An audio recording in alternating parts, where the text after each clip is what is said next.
특별 새벽 기도회로 또 모여주시고 또 이래 또 금요 기도 이 밤에 오신 여러분들에게 특별하신 하나님의 은혜가 부어지기를 축복합니다. 있는 자에게는 하나님 더 주십니다. 없는 자에게 있는 것도 뺏어서 다른 사람에게 주십니다. 오늘 이 밤에 오신 여러분들에게는 하나님께서 여러분들에게 또 예비하신 이 특별한 은혜의 선물을 꼭 받아가시기를 소망합니다. 우리 한 주 동안 예수 그리스도께서 십자가로 종료주일부터 해서 십자가로 향해 가시는 그 과정, 십자가를 지시기 전에 인간적인 그 몸부림, 그 곁에서 있는 제자들과 또 예수님을 배반하는 사람들, 그리고 또 대적들은 예수님을 잡아주기 위해서 한 마음 한 뜻이 되어져서 아주 조직적으로 움직이는 그 모습, 그리고 예수님이 홀로 십자가로 가시고 또 십자가 상에서도 홀로 계셨던 그 모습을 봅니다. 자, 이제는 그 예수님이 십자가 사건 안에 담겨져 있는 진짜 내용, 진짜 의미를 이 히브리서 기자가 아주 자세하게 소개하고 있습니다. 왜 예수 믿으면 구원받습니까? 누군가 질문을 합니다. 왜 예수 믿으면 우리 죄가 사함을 받습니까? 왜 예수 믿으면 그 죽은 자 가운데서 생명을 얻고 하나님의 자녀가 되어지고 천국 백성이 되어집니까? 라는 정확한 해답이 오늘 읽었던 이 본문에 다 나옵니다. 우리 가능한 한 자세하게 한번 살펴보도록 하겠습니다. 우리 9장 1절을 한번 읽어봅니다. 자, 시작. 첫 언약에도 섬기는 예법과 세상에 속한 성소가 있더라. 아멘. 이 첫 언약이 뭘까요? 이 첫 언약에도 섬기는 예법이 있었고 세상에 속한 성소가 있다. 성소인데 어디에 속한 성소라고 말합니까? 세상에 속한 성소. 그럼 이건 무엇일까요? 세상에 속한 성소. 그리고 섬기는 예법은 뭘까요? 세 가지를 먼저 알아야 됩니다. 첫 언약이 무엇인지, 그리고 첫 언약 안에 담겨져 있는 내용 중에 섬기는 예법과 세상에 속한 성소가 무엇인지. 자, 첫 언약이란 모세를 통해서 이스라엘 백성과 세웠던 시내산에서의 그 언약을 얘기하는 겁니다. 출애굽기 24장 6절에서 8절입니다. 모세가 피를 가지고 반은 여러 양푼에 담고 반은 제단에 뿌리고 언약서를 가져다가 백성에게 낭독하여 듣게 하니 그들이 이르되 여호와의 모든 말씀을 우리가 준행하리이다. 모세가 그 피를 가지고 백성에게 뿌리며 이르되 이는 여호와께서 이 모든 말씀에 대하여 너희와 세우신 언약의 피니라. 아멘. 모세가 하나님의 말씀을 받아서 다 기록했습니다. 이스라엘 백성들과 하나님과의 언약의 내용, 계약의 내용들을 다 기록해서 이스라엘 백성들에게 낭독합니다. 그러자 이스라엘 백성들이 여호와의 모든 말씀을 우리가 준행하리이다 라고 약속을 합니다. 그 위에다가 모세가 언약의 피, 짐승의 피를 확 하고 뿌려버립니다. 여러분 한번 장면을 상상해 보십시오. 언약을 세울 때, 언약을 체결할 때 어떤가? 우리가 뭐 전세 계약을 한다든지 매매 계약을 한다든지 할 때 마지막에 도장을 찍는데 무슨 도장을 찍습니까? 인감 도장을 찍죠. 요거 찍으면 어떻게 됩니까? 찍기 전까지는 효력이 발생 안 됩니다. 근데 인감 도장을 꽝 하고 찍는 순간에 법적인 효력이 발생하는 겁니다. 그리고 계약 당사자는 이 문서에 매이게 되어지는 겁니다. 책임과 또 권리가 또 생기는 겁니다. 지금이 바로 그 장면입니다. 하나님은 이들의 하나님이 되시기 위해 섰고, 그리고 이스라엘 백성들은 하나님은 우리 하나님이십니다 라는 언약을 체결하는 장면에서 모세가 그 언약의 피를 확 하고 뿌려버립니다. 그 피가 어떻게 되어졌을까요? 반은 제단 가운데, 반은 누구에게 뿌렸다고요? 언약 맺는 당사자들이 서 있는 그들을 향해서 피를 확 뿌려버립니다. 그럼 그 피가 어떻게 되어졌을까요? 온머리와 몸에 확 뿌려졌겠죠. 이것은 생명입니다. 생명. 이 언약을 맺기 위해서 당사자가 무엇을 건 겁니까? 생명을 걸고 언약을 맺었다는 겁니다. 그리고 이 언약의 내용 안에 섬기는 예법과 세상에 속한 성소가 있는 겁니다. 그것을 2절부터 자세하게 소개합니다. 자, 2절 한번 읽어보겠습니다. 2절. 자, 시작. 예비한 첫 장막이 있고 그 안에 등잔대와 상과 진설병이 있으니 이는 성소라 일컫고. 이게 뭡니까? 시내산에서 하나님이 모세에게 율법을 주시고 또 뭘 만들라고 명령하십니까? 성막을 만들라고 명령하셨죠. 그 성막을 지금 얘기하는 겁니다. 그러니까 세상에 속한 성소는 뭡니까? 눈에 보이게 하나님께서 그 모세와 이스라엘 백성들에게 내가 거할 처소를 만들라라고 한 바로 그 성막을 얘기하는 겁니다. 이 이스라엘 백성들이 그 광야 땅에서 만들었던 그 성막은 어디에 속한 거라고 말합니까? 세상에 속한 성소. 그럼 하늘에 속한 진짜가 아니라는 겁니다. 그럼에도 불구하고 하나님께서는 이것을 주셨습니다. 이 예비한 첫 장막 안에는 등잔대, 상과 진설병이 있답니다. 이게 뭘까요? 여러분 성막의 구조를 한번 그려보십시오. 문을 열고 들어가면 번제단이 있고 물두멍이 있고 그 다음에 성막이 있습니다. 성막은 두 개로 나뉘죠. 첫 번째 성막이 바로 이겁니다. 등잔대, 또 떡상, 그리고 진설병이, 향단과 진설병이 있는 바로 이 성소입니다. 성소를 지나면은 또 뭐가 있을까요? 지성소가 있습니다. 지성소 안에는 뭐가 있습니까? 하나님의 법궤가 있고 법궤 위에 속죄소가 있고 속죄소 위에 그룹, 영광의 그룹이 있습니다. 그것을 3절, 4절에서 3절에서 5절까지 자세하게 소개하고 있습니다. 우리 한번 3절에서 5절까지 읽어봅니다. 자, 시작.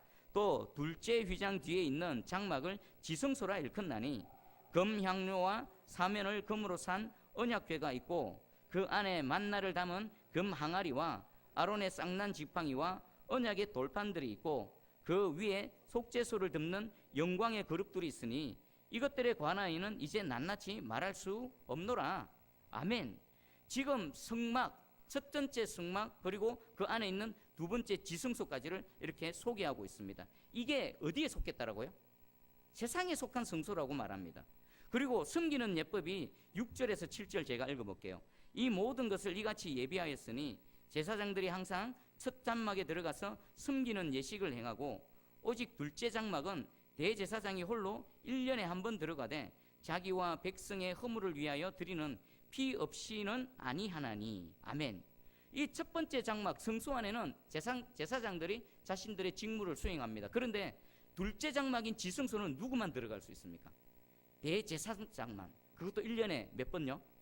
1년에 딱 한 번, 대속죄일에 딱 한 번만 들어갑니다. 무엇을 위해? 자기와 백성들의 허물을 위해서 하나님께 제사 드리기 위해서 들어가는 겁니다. 이것이 바로 섬기는 예법입니다. 자, 그러면 왜 이 세상에 속한 성막과 섬기는 예법은 왜 필요하게 되어졌을까요? 한번 생각해 보십시다. 왜 하나님은 언약을 맺으면서 그들의 하나님이 되시고 또 그들을 만나시기 위해서 성막을 만들라 하시고 또 성막 안에서 하나님께 나아오는 예법을 주셨습니다. 왜 이게 필요하게 되어졌습니까? 무엇 때문에요? 처음에는 이런 것들이 필요했습니까? 필요 없었습니까? 필요 없었습니다. 아담의 단 한 범죄가 있기 전에는 이런 것들이, 이런 섬기는 예법 그리고 장막, 세상에 속한 성소 필요 자체가 없었습니다. 무엇 때문에 생겼을까요? 아담의 한 범죄로 인해서 하나님으로부터 분리되어지고 죄인이 되어진 그 존재가 거룩하신 하나님 앞에 나아갈 수 없게 되어졌습니다. 만약에 죄인이 그 죄를 가지고 거룩하신 하나님께로 나아가 버리면, 아니면 하나님이 그에게로 와버리면 그 죄인은 어떻게 됩니까? 죽습니다. 그럼 이 성소는 어떤 의미냐면은 하나님께서 죄인과 함께 하시기 위해서 스스로 이 성막 안에 자신을 가두신 겁니다. 그리고는 섬기는 예법은 왜 주십니까? 죄인이 하나님께서 섬기는 예법을 통해서 하나하나 과정을 통해서 하나님께 나오는 방법, 죄인이 죽지 않고 하나님을 만나는 방법, 이게 뭡니까? 섬기는 예법입니다. 그러면 섬기는 예법, 이 성소가 필요한 이유는 우리가 하나님 앞에 죄인이 되어졌기 때문입니다. 만약에 아담이 범죄하지 않았다, 아담의 원죄 그리고 원죄의 뿌리로 인한 자범죄, 이런 죄가 없었다라면은 하나님과 우리 사이에 이런 불편한 거추장스러운 이런 것들이 필요가 없습니다. 늘 하나님과 동행했고 늘 하나님 안에 있고 하나님과 절대 분리되어진 않은 상태에서 하나님과 함께 했었던 존재들입니다. 그런데 아담의 한 범죄로 인해서, 그 범죄의 내용을 볼까요? 창세기 2장 16절 17절입니다. 여호와 하나님이 그 사람에게 명하여 이르시되 동산 각종 나무의 열매는 네가 임의로 먹되 선악을 알게 하는 나무의 열매는 먹지 말라. 네가 먹는 날에는 반드시 죽으리라 하시니라. 아멘. 뭡니까? 단 한 계명을 주셨죠. 여러분 한번 생각해 보십시다. 이 계명이 과연 지키기 어려운 계명입니까? 지키기 아주 쉬운 계명입니까?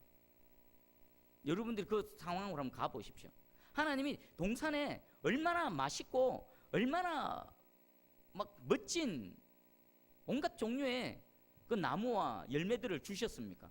다 먹어라. 네 마음대로 다 먹어라. 그런데 단 하나만 먹지 말라. 동산 중앙에 있는 선악과 나무 그거 하나만 먹지 말라. 먹는 날에는 네가 죽을 것이다. 이게 과연 지키기가 어려웠을까요? 쉬웠을까요? 너무나 쉽지 않습니까? 너무나 쉽지 않습니까? 그런데 아담은 어겨버렸습니다. 불순종했습니다. 그 불순종 안에 내면에는 뭐가 있습니까? 하나님에 대한 명백한 거역이고 명백한 반역입니다. 그리고 자신의 삶 가운데 그 하나님을 몰아내버리고 자기 인생의 주인이 되고자 했던 그런 모든 것들이 다 담겨져 있는 겁니다. 그 결과가 자신이 주인이 되어져서 행복했습니까? 결과는 너무나 비참합니다. 하나님으로부터 분리되어졌을 뿐만 아니라 그 이제 죄인이 되어져서 하나님으로부터 쫓겨나고 그 스스로는 하나님 앞에 나아갈 수가 없는 겁니다. 그래서 하나님께서 불쌍히 여기셔서 그에게 그가 입고 있는 무화과 나뭇잎을 제거해 주시고 무엇을 입혀 주셨습니까? 가죽옷을 입혀 주셨습니다. 그 가죽옷은 어디서 나온 겁니까? 가죽옷 그냥 뚝 하고 나타난 겁니까? 어디서 나온 겁니까? 짐승에게 나왔죠.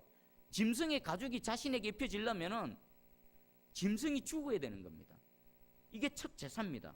죄인이 하나님께 나오는 방법을 하나님께서 한 짐승을 대신 잡아 죽이시고 그의 가죽옷을 입히시고 하나님께서 만나 주신 겁니다.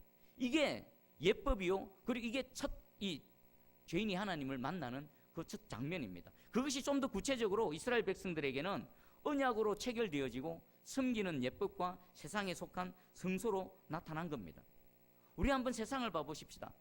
왜 세상은 이렇게 힘들고 고통스럽고 분쟁이 끊임없이 일어나고 지금도 온 세상에 전쟁이 일어나고 또 세상마다 다 계급이 있습니까? 우리 대한민국 계급 사회입니까? 계급 사회 아닙니까? 말이 뭐 자유민주주의지 계급 사회죠, 그죠? 가진 자, 못 가진 자, 많이 배운 자, 못 배운 자. 그냥 똑같이 투표권만 있을 뿐이지 우리 일상의 삶을 살다 보면 얼마나 많은 차별을 경험합니까? 왜 이렇게 되어졌을까요? 하나님과 분리되어지는 순간에 지독한 결핍을 겪게 됩니다. 죽는 존재로 되어졌을 뿐만 아니라 지독한 결핍 가운데에 많이 가진 게 힘이 되어져 버립니다. 많이 가진 게 권력이 되어져 버립니다. 그래서 많이 가진 자들은 위에서 군림하고 적게 가진 자들은 많이 가진 자들에게 조금 이렇게 떡부스러기라도 얻어먹으려고 머리 숙이고 들어가고 그렇게 잔심부름하고 떡 한 덩이 주면 얻어먹고 조금 많이 가지면 힘이 있어가지고 세상 권력으로 막 군림하고 이 온 세상이 이 아담의 한 범죄로 인해서 하나님과 분리되어지고 이 결핍된 세상 가운데 그 결과로서 이렇게 비참하게 살아가고 있는 것입니다. 그런 우리 인생들을 하나님께서는 불쌍히 여기시고 그 모든 것들을 회복시켜 주기 위한 방법으로서 하나님께서 세상에 속한 성소를 주시고 또 그 하나님께 나오는 그 섬기는 예법을 주셨습니다. 근데 여기서 하나 우리가 분명히 봐야 될 게 있습니다. 이 허물의 문제를 해결하고 하나님을 만나게 하는 이 방법 가운데에서는 반드시 뭐가 있습니까? 우리 7절을 한번 읽어볼까요? 7절 자 시작. 오직 둘째 장막은 대제사장이 홀로 1년에 한 번 들어가되 자기와 백성의 허물을 위하여 드리는 피 없이는 아니하나니. 아멘. 이 섬기는 예법 가운데 하나님께 나아가기 위해서 반드시 뭐가 필요합니까? 피가 필요합니다. 하나님께서 짐승을 잡아 죽이셔서 아담에게 가죽옷을 입히셨던 것처럼 그 가죽옷이 되기 위한 짐승의 죽음이 필요하다는 겁니다. 생명이 필요하다는 것입니다. 그래서 구약의 제사에서는 무엇을 들고 갑니까? 자기를 대신해서 소나 양이나 염소나 자기 형편에 맞는 뭐 하다못해 산비둘기, 집비둘기를 들고 갑니다. 내가 죽어야 되는데 누가 죽습니까? 그 짐승이 대신 죽는 겁니다. 피는 생명입니다. 나 대신에 누군가의 생명이 하나님 앞에 대가 지불이 되어져야 내가 이 죄인이 거룩하신 하나님을 만날 수 있는 길이 열려짐이 이미 구약 성경에 계시가 되어져 있는 겁니다. 저와 여러분들도 마찬가지입니다. 이 죄인이 그냥 죄인된 그 죄를 가진 상태로서 하나님 앞에 나갈 수도 없습니다. 설령 나가본들 어떻게 된다고요? 그 자리에서 즉사합니다. 반드시 하나님께서 말씀하신 섬기는 예법으로 그 죄의 문제를 해결하고 누군가 나 대신에 짐승이든 무엇이 되어졌든 나의 생명값을 대신 지불하고 하나님께 나아간다라는 것입니다. 자, 그런데 이 첫 언약에 담겨져 있는 섬기는 예법과 세상에 속한 성소는 한계가 있습니다. 그 효력에 있어서는 분명합니다. 죄인이 하나님께서 말씀하신 방법대로 하나님 계신 그곳으로 또박또박 걸어가면은 죄의 문제가 해결되어지고 하나님을 만날 수 있습니다. 그런데 한계가 있습니다. 어떤 한계가 있을까요? 자, 그게 8절입니다. 우리 8절 한번 읽어보겠습니다. 자, 시작. 성령이 이로써 보이신 것은 첫 장막이 서 있을 동안에는 성소에 들어가는 길이 아직 나타나지 아니한 것이라. 아멘. 이게 뭘까요? 세상에 속한 성소가 있고 또 8절에 말하는 성소가 있습니다. 같은 성소일까요? 다른 성소일까요? 다른 성소입니다. 1절에 있는 세상에 속한 성소는 사람이 손으로 지은 겁니다. 모세의 그 명에 의해서 이스라엘 백성들이 깎아 만든 사람의 손에 의해서 지어진 그런 그 성소입니다. 그런데 지금 8절에 말하는 성소에 들어가는 길이 아직 나타나지 아니한 이 성소는 참 성소, 하나님이 계신 그 원형의 성소를 말하는 겁니다. 근데 이 세상에 속한 성소로는 정확하게 하나님이 계신 그 원형의 성소까지 나가는 길이 열렸습니까? 안 열렸습니까? 안 열린 겁니다. 아직 못 가는 겁니다. 그냥 계속 모형에 머물러 있는 겁니다. 그리고 두 번째 한계가 있습니다. 우리 9절 한번 읽어봅니다. 9절 자 시작. 이 장막은 현재까지의 비유니 이에 따라 드리는 예물과 제사는 섬기는 자를 그 양심상 온전하게 할 수 없나니. 아멘. 뭡니까? 이 장막은 현재까지의 뭐라고 말합니까? 비유라는 것은 원형이요 실체라는 겁니까? 아니면 모형이라는 겁니까? 모형이란 겁니다. 실체에 대한 모형으로서 이렇게 보여지는 것이기 때문에 이에 따라 드리는 예물과 제소로는 그 섬기는 자의 그 양심을 온전하게 할 수 있습니까? 없습니까? 온전하게 할 수 없다라는 겁니다. 이것이 모형의 한계입니다. 구약의 율법으로 주어진 그 율법과 그 성막의 한계가 이 두 가지에 있더라는 것입니다. 그래서 10절에 이렇게 말합니다. 이런 것은 먹고 마시는 것과 여러 가지 씻는 것과 함께 육체의 예법일 뿐이며 개혁할 때까지 맡겨둔 것이니라. 실체가 올 때까지 그냥 모형으로서 맡겨준 것이고 실체가 무엇인지를 학습시키고 훈련시키는 일종의 교보제일 뿐이라는 것입니다. 그러면 이것 갖고 이 죄인의 죄의 문제가 완전히 해결되어지고 영원토록 거룩하신 하나님 앞에 나아갈 수 있는 방법이 된다라는 겁니까? 안 된다라는 겁니까? 안 된다라는 겁니다. 뭔가 부족하다는 것입니다.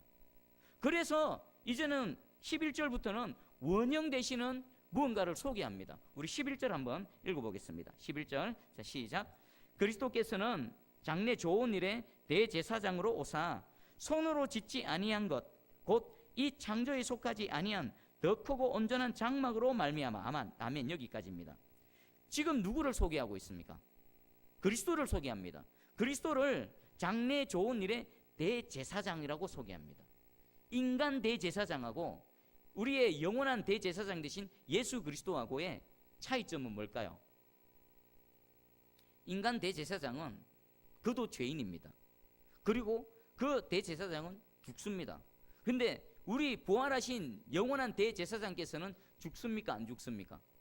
부활하셔서 영원토록 죽지 않습니다. 그리고 지금도 살아 계셔서 대사장의 저와 여러분들을 위해 대제사장의 직분을 수행하고 계십니다. 지금 그리고 손으로 짓지 아니한 것, 이 창조에 속하지 아니한 더 크고 온전한 장막, 이 장막이 사실상 예수 그리스도 자체 되십니다. 그리고 12절 한번 읽어봅니다. 12절 자 시작. 염소와 송아지의 피로 하지 아니하고 오직 자기의 피로 영원한 속죄를 이루사 단번에 성소에 들어가셨느니라. 아멘. 자, 우리 예수님의 사역, 십자가에서 이루신 사역을 정확하게 표현하고 계십니다. 염소와 송아지의 피하고 또 누구의 피가 비교되어집니까? 예수 그리스도의 피, 예수님의 그 보혈의 능력, 보혈의 피, 그것을 가지고 비교하고 있습니다. 예수님은 자기 피로 속죄를 이루셨는데 무슨 속죄요? 짐승 갖고는 영원한 속죄가 됩니까? 안 됩니까? 짐승으로는 영원한 속죄가 안 됩니다. 제한적입니다. 한계가 있습니다. 한번 속죄 안 받고 하나님 만나면 또 나오면 또 죄 지으면 어떻습니까? 다음번에 또 들고 가야 됩니다. 이 짐승으로서의 피로 들어지는 이 제사는 영원한 속죄가 되어질 수가 없습니다. 그런데 예수 그리스도의 피로 드려진 속죄의 제사는 어떤 제사라고요? 영원한 속죄가 되어진다는 겁니다. 그리고 더 중요한 거, 단번에 성소에 들어가셨느니라. 단번에 성소에 들어가셨다. 이 성소는 어떤 성소입니까? 손으로 모세가 이스라엘 백성들이 만든 그 광야에서의 성막일까요? 성막 안의 성소일까요? 어디 성소일까요? 하늘의 성소입니다. 여러분, 부활하신 예수님께서 승천하신 장면을 한번 생각해 보십시오. 그 장면은요, 단순히 주님께서 하늘로 승천하셨다, 그 이상의 의미가 있습니다. 부활하신 예수 그리스도가 영원히 죽지 않는 저와 여러분들의 대제사장이 되셔서 진짜 참 성소, 참 지성소로 쑥 하고 들어가신 겁니다.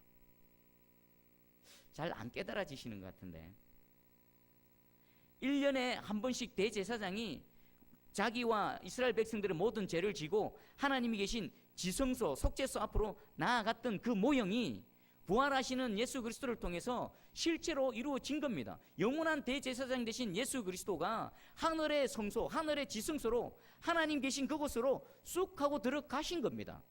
그곳에서 무엇 하실까요? 저와 여러분들을 위해 중보기도하고 계시는 겁니다. 영원한 속죄제물이 되어졌을 뿐만 아니라 영원한 대제사장이 되셔서 지금도 저와 여러분들을 위해서 중보기도하고 눈물로 탄식하며 하나님 앞에서 우리를 품고 기도한다는 것입니다. 저와 여러분들이 넘어질 때에 하나님 앞에서 저 대신에, 여러분 대신에 눈물로 하나님을 향해서 탄원하고 기도하고 계시다라는 것입니다. 이 일이 이루어졌는데 언제 이루어졌다고요? 십자가와 부활과 성천을 통해서 단번에 다 이루어졌다라는 것입니다. 그리고 영원한 속죄로 이루어졌다.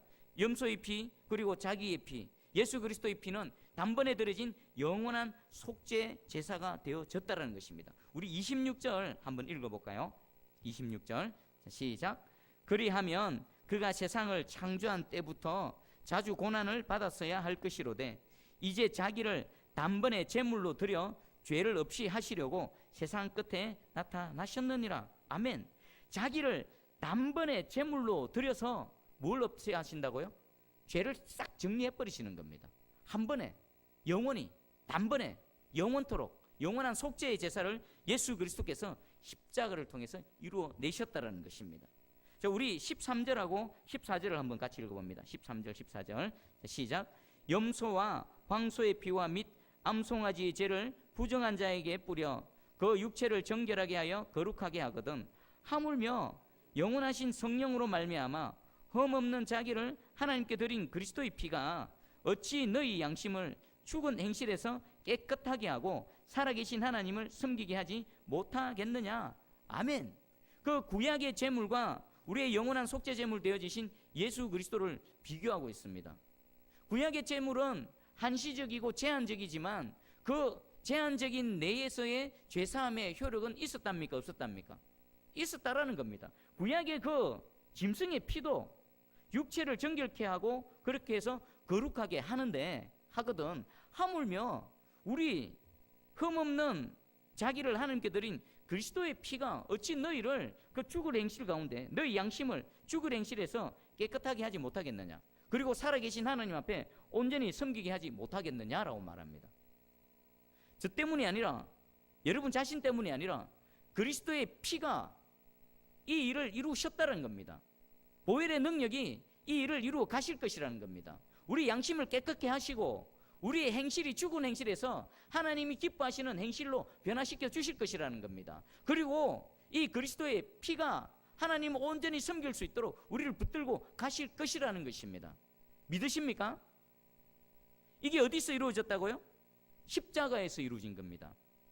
그러면 왜 예수 그리스도를 믿으면 우리의 죄의 문제가 해결되어지는가에 대한 정확한 답변이 되어지죠. 왜 예수 그리스도를 믿으면 죽음에서 생명을 얻게 되어지는가? 왜 예수 그리스도를 믿으면 이 죄인이 거룩하신 하나님을 어떻게 만날 수 있는가에 대한 모든 답이 여기서 다 나오는 겁니다. 예수 그리스도를 믿는다라는 것이 십자가에 달리셔 죽으신 그 예수 그리스도께서 우리에게 얼마나 놀라운 은혜의 길을 열어놓으셨는지. 우리는 죽음이었고 진리보다는 불의였고 그리고 하나님께로 나아가는 길이 없었는데 우리 주께서 십자가에 달리심을 통해, 십자가의 죽으심을 통해서 죽음에서 우리에게 생명의 길을 열어주시고, 그 모든 불의한 가운데 진리가 무엇인지 분명히 알게 하여 주시고, 그리고 하나님께로 나아갈 수 없는 저와 여러분들에게 분명하게 여호와 하나님께로 나아갈 수 있는 길을 활짝 열어주신 것입니다. 이 일이 어디서 이루어졌다고요? 십자가에서 이루어진 겁니다. 그래서 십자가에 달리신 예수 그리스도를 바라볼 때에 이 놀라운 은혜가 저와 여러분들의 것이 되어지고, 그리고 이 죄인이 주님의 이름으로 나아갈 때에 더 이상 짐승을 들고 가지 않아도 이 주님의 이름으로 성소회장이 확 찢어졌습니다. 성소회장이 찢어진 그 여호와 하나님이 계신 그 속죄소, 지성소로 저와 여러분들이 단번에 들어갈 수 있는 길이 열려진 겁니다. 생각해 보십시오. 이 얼마나 놀라운 은혜입니까? 얼마나 놀라운 하나님의 능력입니까? 이것이 십자가에서 다 들어온 겁니다. 자, 이 모든 것들의 요약이 15절입니다. 우리 15절 한번 읽어봅니다. 자, 시작. 이로 말미암아 그는 새 언약의 중보자시니 이는 첫 언약 때에 범한 죄에서 속량하려고 죽으사 부르심을 입은 자로 하여금 영원한 기업의 약속을 얻게 하려 하심이라. 아멘.